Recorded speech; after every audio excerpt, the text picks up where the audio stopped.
Obi Akwaba by Grace TV. So this is a trading point and Popantom.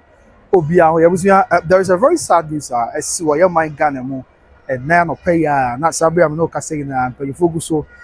bomb pie swing and we say Omwa Nanka Enkundiumra Omwa Nanka Bia and Yasmuji and of course yes some Ghana my dear needs to be able to get beer the swinging I only a bomb pie swing I mean so no more now Oman Asumji anything why your mind Ghana so Sansi Abakai and China Burkina Faso you are Ghana for jet food because Omoko and Semme and the for how any Amadi. When I say see I am cabinship, the news say a Ghana for call a year episode fisherman be so ya ko attack you den ya any some kitwa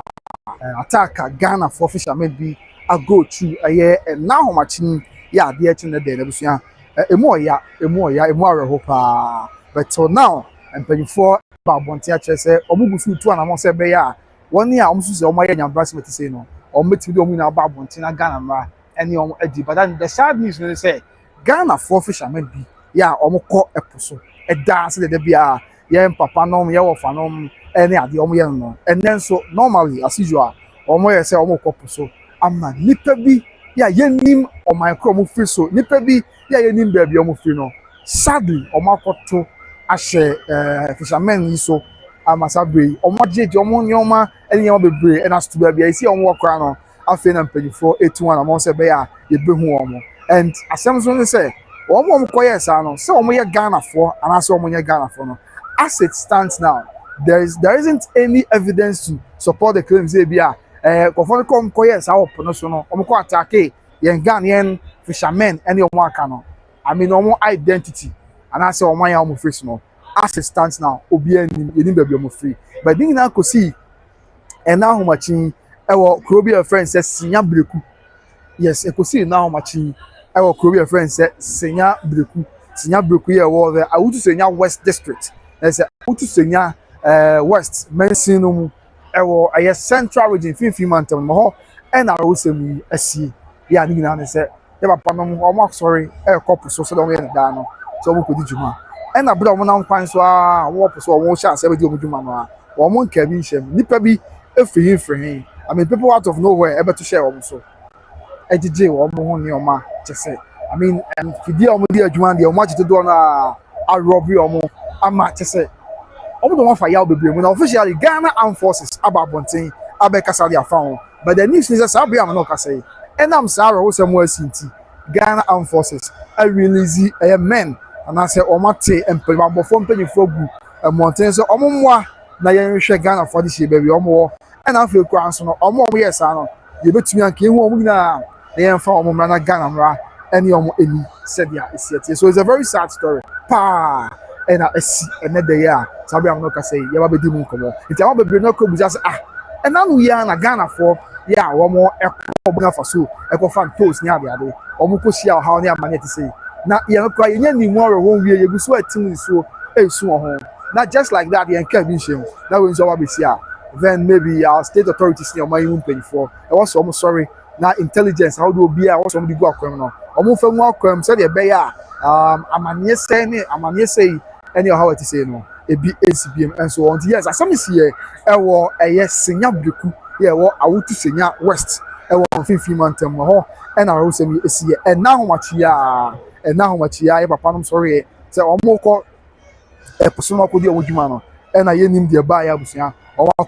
how any amane we ya pa na omo agentry kakra ba yes ya to your boss ya did mu ko na fe ya hu the background of the story any baby asem says ya babadu any the mpanyfo why my Ghana mo mo ka e dia fa won said ya isiete but if ne say ya me the Ghana Armed Forces any mpanyfo aka the navy ni ade omo proactive omo so matu na magu mountain so enti omo cha say omo be attack fishermen na omo ye armed men enti nya say bia omo ye just ordinary people be about say about attack omo ye mema to say abrane a omo aboa omo because omo aboa omo abusua etuo ene to say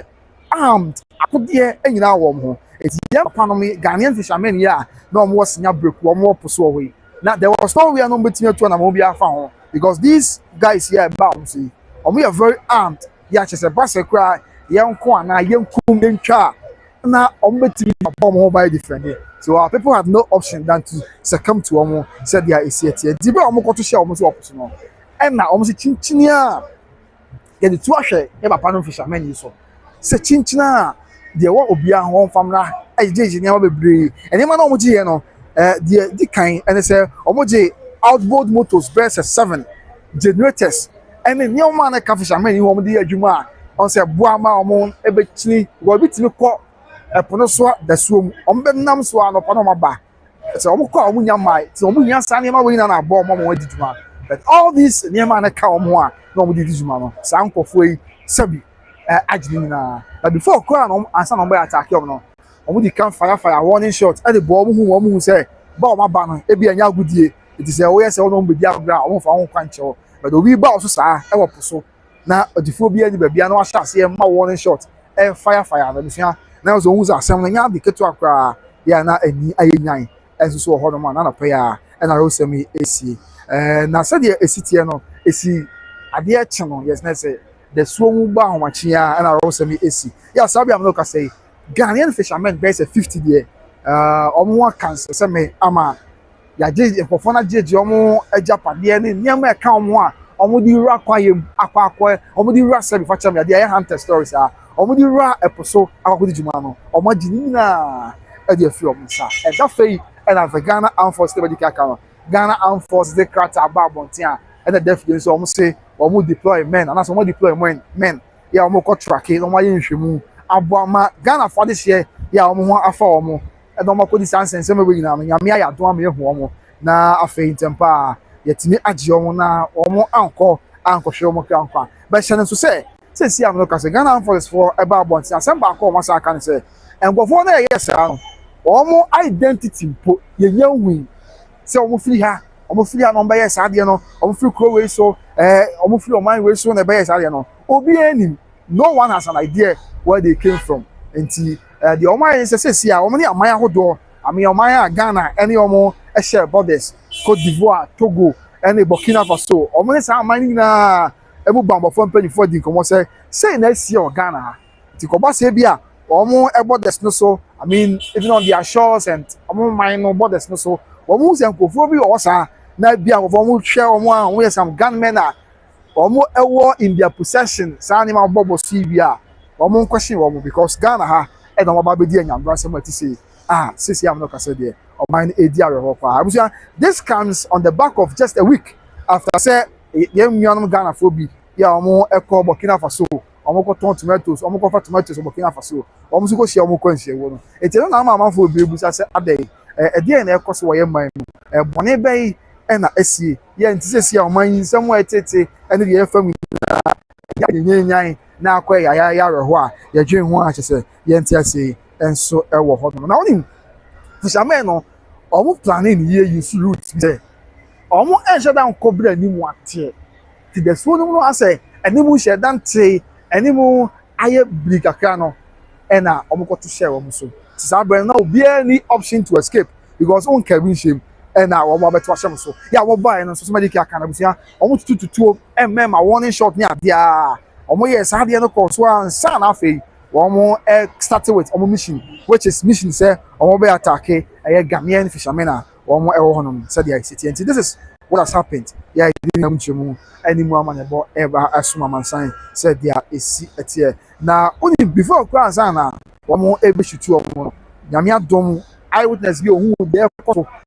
etime yenuanom da ntwafo bi akasa ye omo cheche nse mu kakra pa said the city omo to show omo yes omo betimi omo enti unim all the fishermen omo kwa ye de ya omo so efidie ni ade ka omo enti se koba ase bi a na omo ana ebeto show omo so no nye obi a omo aboa omo ewa akode ni ade anko betimi omo gina but then san kofo we mu ye koto se yenuanom ye papa no fishermen ni su na omo aboa omo in all aspects enti na it was easy say ebetumi edi on so omo overpower Ghanaian fishermen no omo overpower fishermen no to share omo so a obi enya amasem a eti se enso ewo ebo na after say attack na kasa ya course after attack no there 4,000 meters from the shore of the sea na ga for your own na for where you offer na for my stranded ya obi on the left from the right and so na afei this year on pattern wa pamotia be kasa o ma ti asem wa si this year o ma dispatch o ma dispatch rescue boat a boat so na hwehwe papa no ye no a o mo ko di sense me this year you na dey full aba na tempa the necessary care be na boa amasu ba said the it's on and I did so aba abeka or just for marine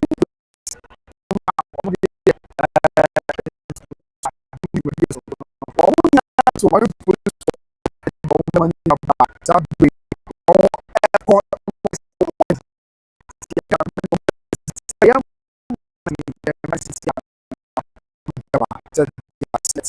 now some all those fishing areas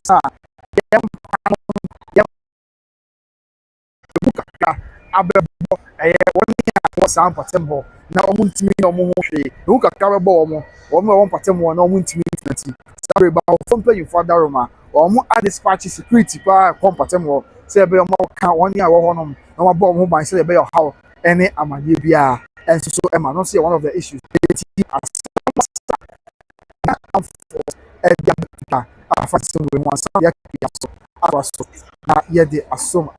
yes. And on my screen right now, a crater, a free Ghana Armed Forces for about to Ghana. Yes, on the screen is a letter from Ghana Armed Forces about this issue. It was a Ghana Armed Forces conducts search and rescue at sea as a Ghana Armed Forces and almost one among the Ghana from all these and seven. You bet me Ghana Navy, supported by the Ghana Air Force, have been conducting search and rescue operations done at sea. 35 in the central Guinea. If you are the Navy near the almost intelligence, something of that sort to happen. That's the question we are asking. Senti, before the intelligence, that's say I'm on 2 minutes yes and the into and more channel. I mean it's also one question I was saying like this. Intelligence because if there is no intelligence maybe yes. Yes, intelligence but say I need to act if our intelligence isn't that proactive now I be hard power. So that's why we are all praying these fishermen when any public phone so yes Ghana and said yeah it's the empire but yeah after coming from points I'll blame John Muhammad for Nigerians and foreigners in this country because that's the way see as it stands now the be able to just say now I now my so it's proactive yeah my move before so